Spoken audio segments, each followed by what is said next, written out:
You're not a real veteran. Just another guy in a military cap looking for a handout. That's what the cashier muttered under his breath as Marcus Hale, age 67, reached for his receipt, his gloved hand trembling slightly from the cold outside and from something deeper that never really left. Marcus didn't reply. He just nodded once, eyes fixed not on the man's sneer, but on the checkout counter's small American flag pin, crooked and dusty. He turned his wheelchair toward the exit, a quiet storm behind calm eyes, while the shoppers behind him either stared at the floor or pulled out their phones too late to matter. That night, long after the store's lights flickered off and the laughter faded, a box was delivered to the Pentagon with no return address. Inside were medals few still recognized, each one placed with reverence next to a letter, yellowed at the edges, signed by a four-star general. And the signature? It matched the name carved into the metal of the ID card the cashier had called fake. Before we go any further, tell us where you're watching from.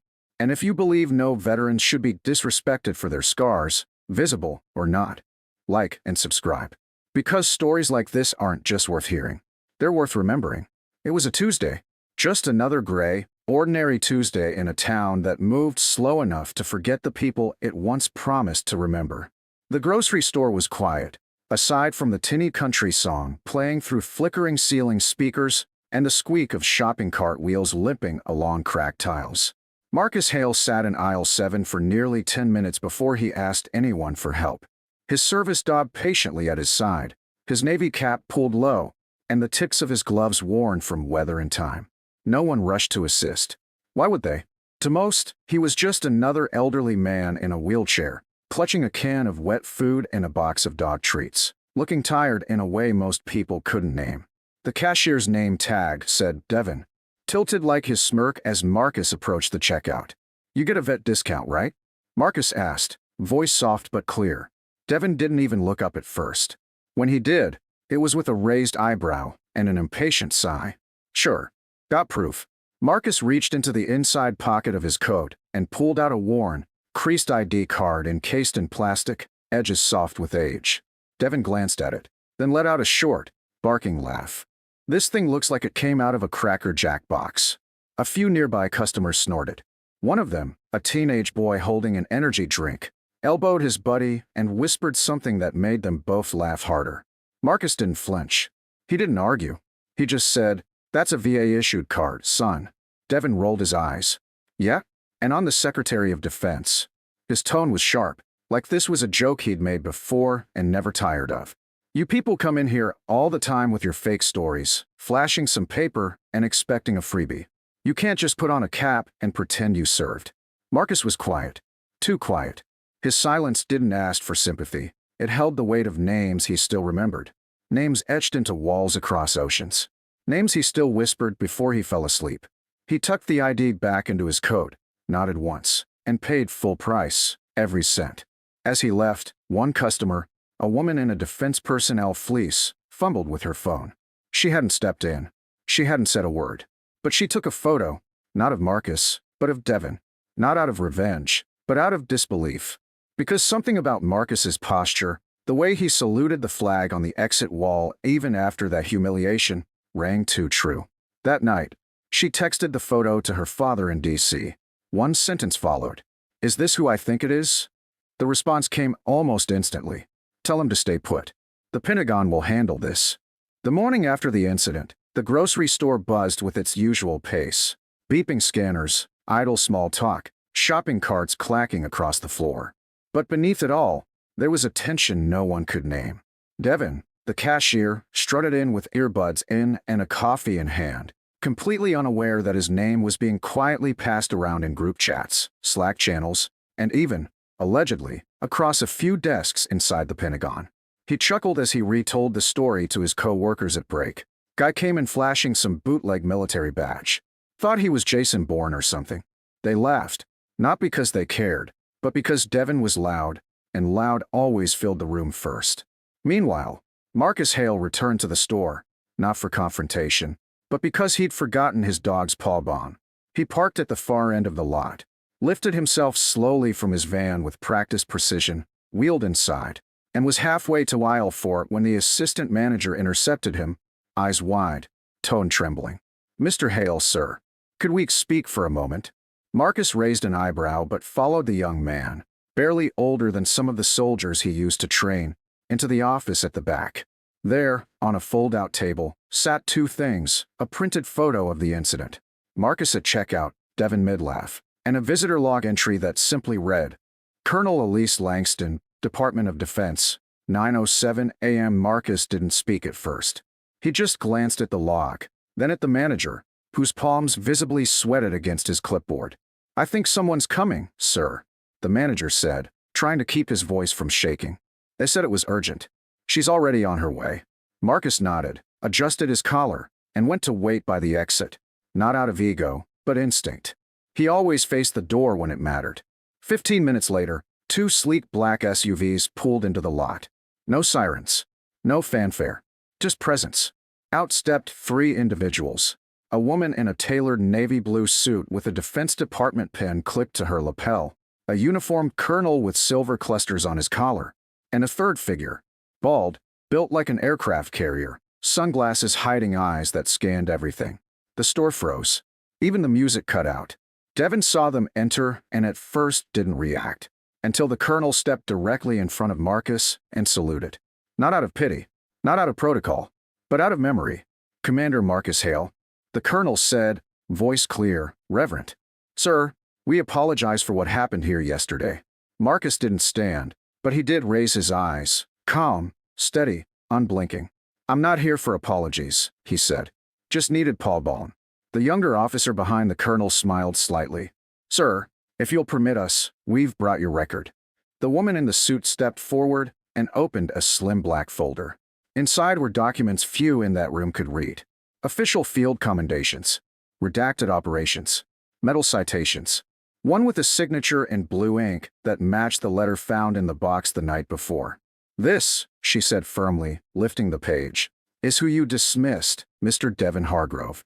Devin, who had crept halfway into the back aisle, was now frozen behind a shelf of gum. Marcus Hale led EOD teams in Fallujah, Ramadi, and Kandahar. He disarmed live bombs while under enemy fire. He pulled wounded men from buildings still burning. "This man," she said, gesturing to Marcus, "received a Silver Star, a Distinguished Service Cross, and holds a civilian commendation from the NATO coalition, one of only 7 ever given." The colonel continued, "You asked him to prove himself. The thing is, Commander Hale doesn't have to prove anything anymore. He already did. Again and again and again." Devin stumbled forward, trying to speak. I didn't know, I thought." But the words collapsed under their own weight. "You thought wrong." The colonel cut in. "And you did it loudly." Around them, the store had grown silent. Customers stood still. Even the manager kept his eyes lowered. Marcus finally turned his head and looked at Devin, not with anger, but with something heavier. "You didn't have to believe me," he said quietly. "But you didn't have to laugh." A pause. "Not every scar shows." Then he wheeled away, but not toward the exit. Instead, he made his way down aisle 4, picked up the paw bomb, and made his way to checkout. Devin wasn't behind the counter this time.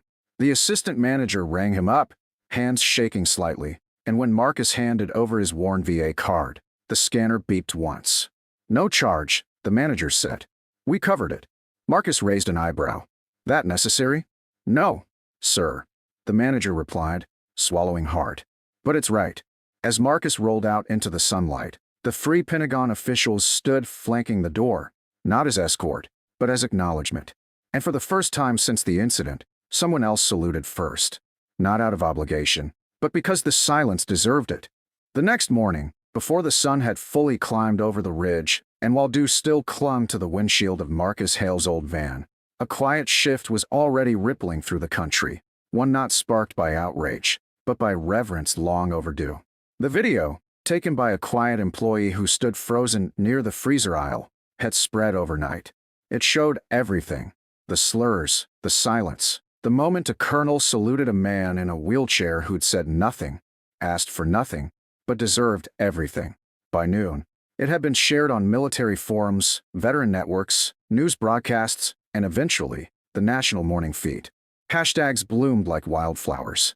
Hashtag respect the scarred. Hashtag Marcus Hale. Hashtag not all heroes stand. But Marcus wasn't watching. He didn't do social media.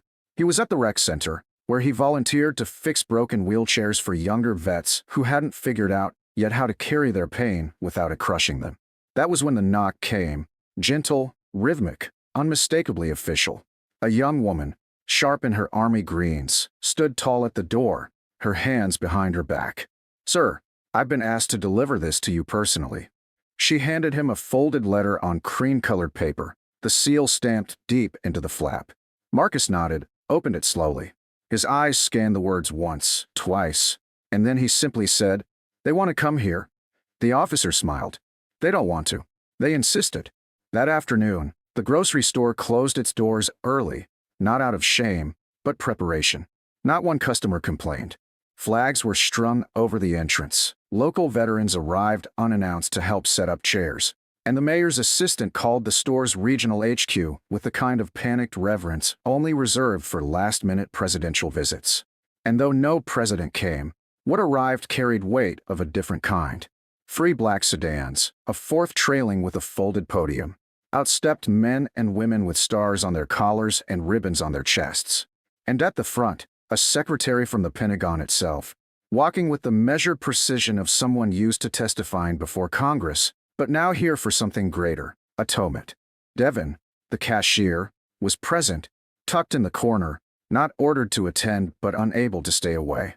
He hadn't returned to work. His uniform had been surrendered. His apology had been written and rewritten and never sent.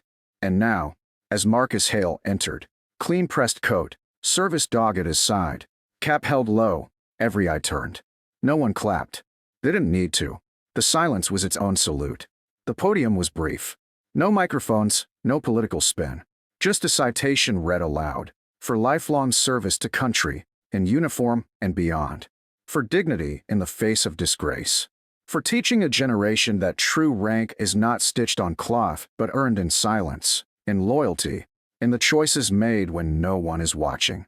The secretary stepped forward and extended a frame. Simple wood. Inside it a new citation and beneath it, in large, elegant letters. To Marcus Hale, for reminding us what honor sounds like. Marcus didn't make a speech. He simply looked around the crowd, found the faces that mattered. The teenager from aisle 9 who now stood tall and solemn. The assistant manager who refused to flinch. The service members in dress blues.